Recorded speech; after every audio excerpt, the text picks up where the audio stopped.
Hello, this is Sandro Milesi with Galfer Braking Systems. And I'm Robert. Today we're going to be showing you how to change the brake pads on a rear ATV. We're using a TRX 250, but the sequence is always the same. The first thing we're going to have to do is we're going to take the caliper out, and then we're going to remove the brake pads from the stock caliper.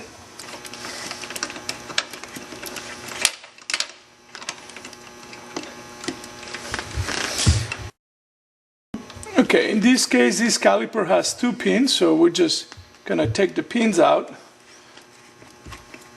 This might be also a good time to do a little bit of house cleaning. You might want to get a little rag and clean the pins. They have a little bit of brake dust, sometimes a little bit of wear. If they're seriously worn out, you might want to just replace them. They're not that expensive. Taking the pins out, Robert has loosened up the caliper, so we just remove the caliper slowly and take the brake pads out. Now, same thing goes here.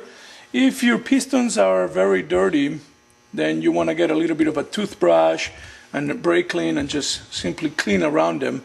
How do you know if your pistons are very dirty? I mean, you're only seeing part of it. You can go ahead and you can pump on the brake lever a little bit and your pistons will come out.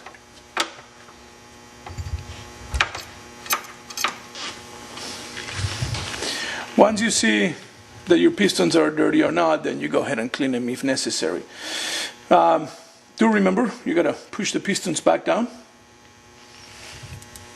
Okay. The pistons pushed all the way in. If your pistons are not pushing in easily with your hand, you can always use a screwdriver and just perch down, you know. But once the pistons are all the way down, you're going to go ahead and put the new brake pads on. Put the pins back on the system.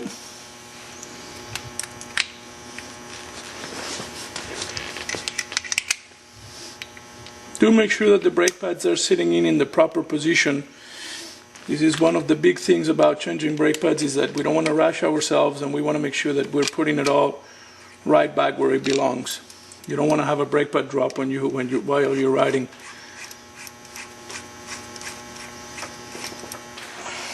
Okay, now your brake pads might be not allowing you to go back onto the rotor.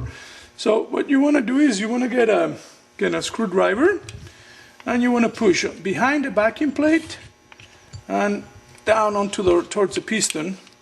What it's doing, it's pushing the piston back inside and allowing you for some cavity space to get back onto the rotor, just like so.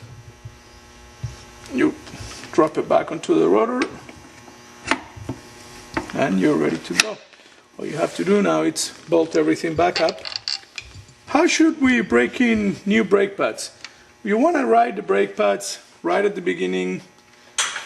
Very easy, just light on the brakes. The pads need to sit into the new rotor surface, and you have to make sure that you're not overheating them. Sometimes, if your rotor is pretty dirty, we suggest getting some 600 grit paper and clean the rotor. How would you do that on this system? You just get 600 grit and spin it until you clean the surface up.